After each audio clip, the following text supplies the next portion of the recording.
Olá pessoal, bom dia. Mais uma vez estamos aqui para uma mensagem motivadora para o seu coração e tenho certeza que o Espírito de Deus estará falando poderosamente na sua vida. Hoje nós temos aqui um tema diferenciado e esse tema na seguinte frase: as famosas últimas palavras. E eu quero me basear em 2 Timóteo, lá no capítulo 2, versículo 1, quando o apóstolo Paulo disse essa seguinte frase: Tu, pois, meu filho, fortifica-te na graça que há em Cristo Jesus, o nosso Senhor. Eu estive pensando sobre últimas palavras. Quando uma pessoa ela é importante na sua vida, alguém que sempre teve uma cobertura espiritual sobre você, alguém que foi o seu mentor, o seu instrutor, aquele que sempre te motivou a continuar. Isso não somente na questão entre o seu mestre, podemos dizer assim, o seu pastor, o seu líder, mas também alguém relacionado à família, seu pai ou sua mãe, ou um tio, ou de repente um irmão mais velho, ou um amigo, alguém que teve uma grande participação na construção da sua vida, da sua história e também da sua vida espiritual. E de repente você sabe que essa pessoa está para partir. Talvez por algum motivo relacionado à idade chegou e veio as doenças e essa pessoa está já, vamos dizer assim, numa fase terminal. Ou talvez essa pessoa está indo embora e ela possivelmente não voltará mais, porque ela vai viajar para um lugar muito longe e você não conseguirá mais ter contato, a não ser por telefone. Ou de alguma forma, esta pessoa ela não estará mais perto de você para dar aquela instrução praticamente diária que você sempre teve. Qual deve ser, ou qual seria o seu ou o meu comportamento? Quando isso acontece, geralmente nós nos portamos de uma forma de nos esforçar para ouvir cada sílaba, cada sussurro, cada palavra de bênção, cada encorajamento, cada instrução, porque nós sabemos que cada palavra que procede da boca dessa pessoa, ela é um manancial de instrução e direção para nossas vidas. Eu tive muitas pessoas na minha vida que partiram para o Senhor, e dentre elas, até o meu próprio pastor, que era um grande motivador na minha vida, e um homem de alto referencial, um homem simples nas suas mensagens, mas de uma vida totalmente voltada para Deus, uma vida piedosa, uma vida correta. A própria vida dele já era uma expressão de incentivo e motivação para que eu viesse continuar. E já na sua idade avançada, ele sempre vinha até mim, olhava para mim e falava assim, até brincando: cara, você não pode desistir nunca, nunca pare. Era uma das frases que o meu pastor sempre falava. Como também muitos amigos que já partiram, pessoas idôneas, de grande experiência.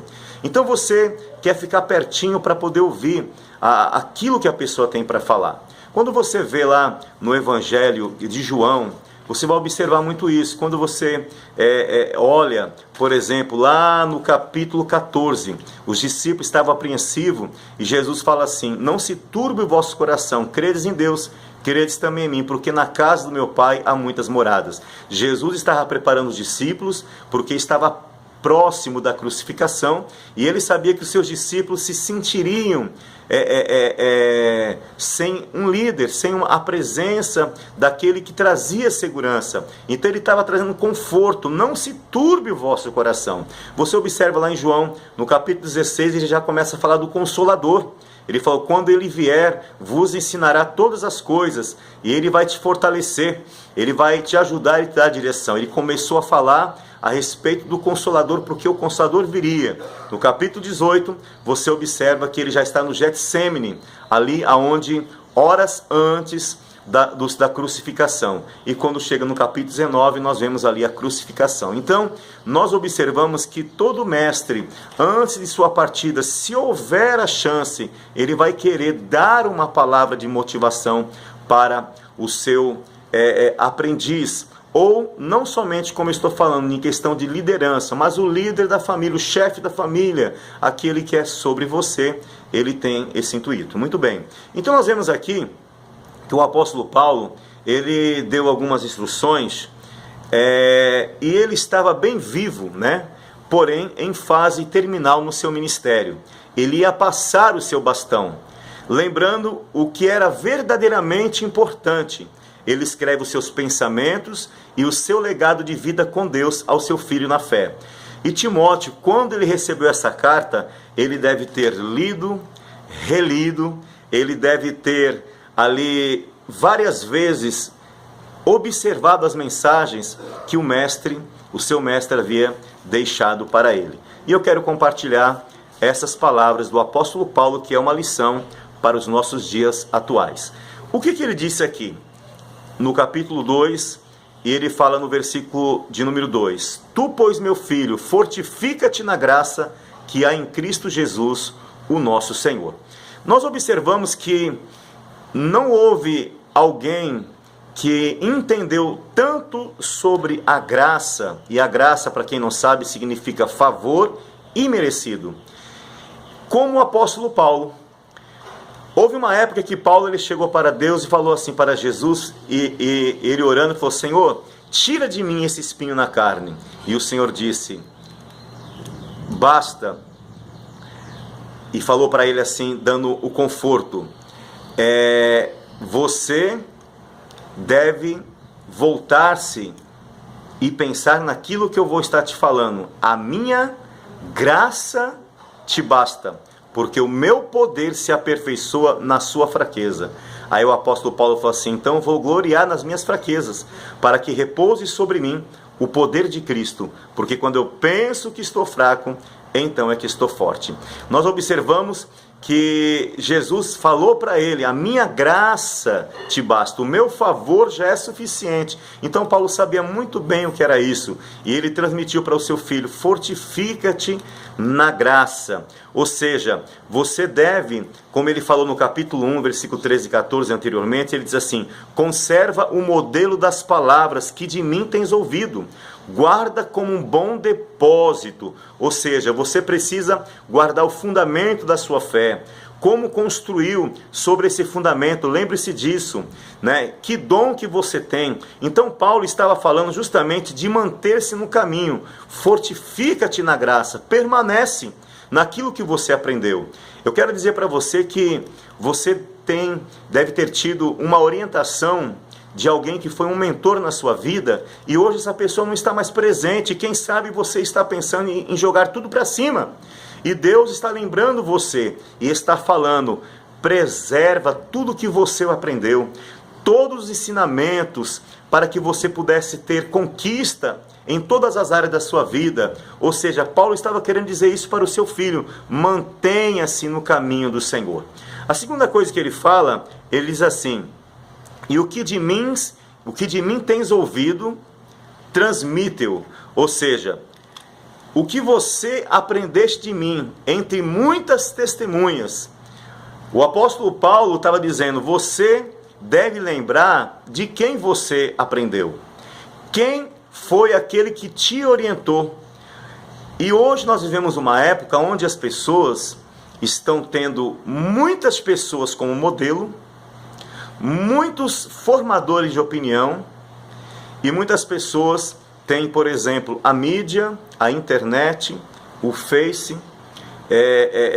e muitas outras pessoas que não têm um modelo de vida, de fé, ou de inspiração, ou de instrução, e muitas vezes você faz uma escolha errada de ter alguém como influência na sua vida. Alguém que não tem uma experiência com Deus, alguém que não tem uma vida totalmente voltada para agradar ao Senhor Jesus. E você acaba ouvindo tantas vozes e faz desses conselhos a direção da sua vida. E muitas vezes as coisas não estão dando certo porque você procurou escolher da forma errada pessoas que não têm uma inspiração de fé. Então Paulo falou assim: o que de mim ouviste entre muitas testemunhas. Paulo estava querendo dizer o seguinte: você precisa estar focado nisso. O que você ouviu, agora eu quero que você faça o seguinte: você transmita a outros. O que ele está querendo dizer? Paulo está dizendo: olha, o trabalho não terminou. Tudo aquilo que nós aprendemos de bom e que foi edificante para a nossa vida, não significa que isso vai servir para outra pessoa, porque cada um tem uma experiência. Mas a maioria das vezes o que nós aprendemos, nós devemos passar adiante. Assim como Paulo passou para Timóteo, Timóteo deveria passar para outros. Ele não deveria guardar para ele. O que nós aprendemos de bom, devemos compartilhar com outras pessoas. É que nem pessoas que às vezes ela tem uma receita, por exemplo. Existem pessoas que são mesquinhas. Ela tem uma receita boa de culinária, mas não quer passar para ninguém. Mas as pessoas, quando elas ficam felizes por ter descoberto algo bom, ela vai querer transmitir para outros. Então Paulo falou assim: transmita a homens fiéis e idôneos. Ou seja, o trabalho não está terminado. Fale para outras pessoas, transmita o que você aprendeu, tudo que edificou na sua vida. Sendo você um pastor ou não, você que é um pai, você é uma mãe, você que é uma pessoa já idônea, transmita para pessoas fiéis e idôneas, pessoas que queiram aprender, que queiram crescer realmente na presença do Senhor. Porque a disciplina a si próprio, ela é muito importante. Aí ele fala aqui, no versículo 3, e outra coisa, Timóteo, sofre comigo como um bom soldado de Cristo.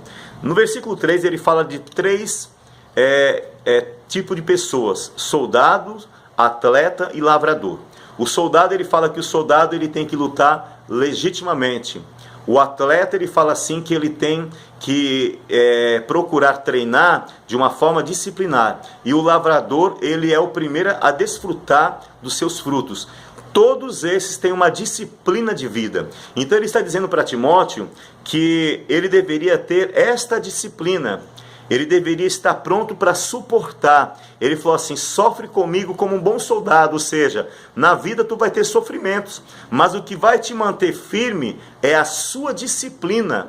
Ou seja, uma vida piedosa, uma vida de oração, uma vida de prática das boas obras, uma vida com qualidade, como por exemplo, gerar na sua vida certas atitudes como ser alguém mais tolerante, alguém com os frutos do Espírito, paz, amor, longanimidade, benignidade. Ou seja, você deve ter disciplina na sua vida, para que você aprenda a suportar. Sofre comigo, assim como eu sofri algumas decepções, algumas desilusões, algumas portas se fecharam, mas isso não me parou. Assim também você não deve desistir. Sofra como um bom soldado de Cristo.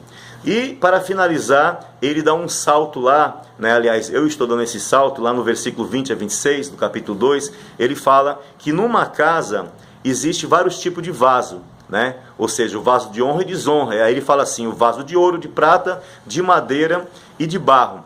Aí ele diz assim: se alguém se purificar dessas coisas, será vaso de honra, santificado, idôneo para uso do Senhor em toda a boa obra. Ele está finalizando dizendo o seguinte: há escolhas a fazer.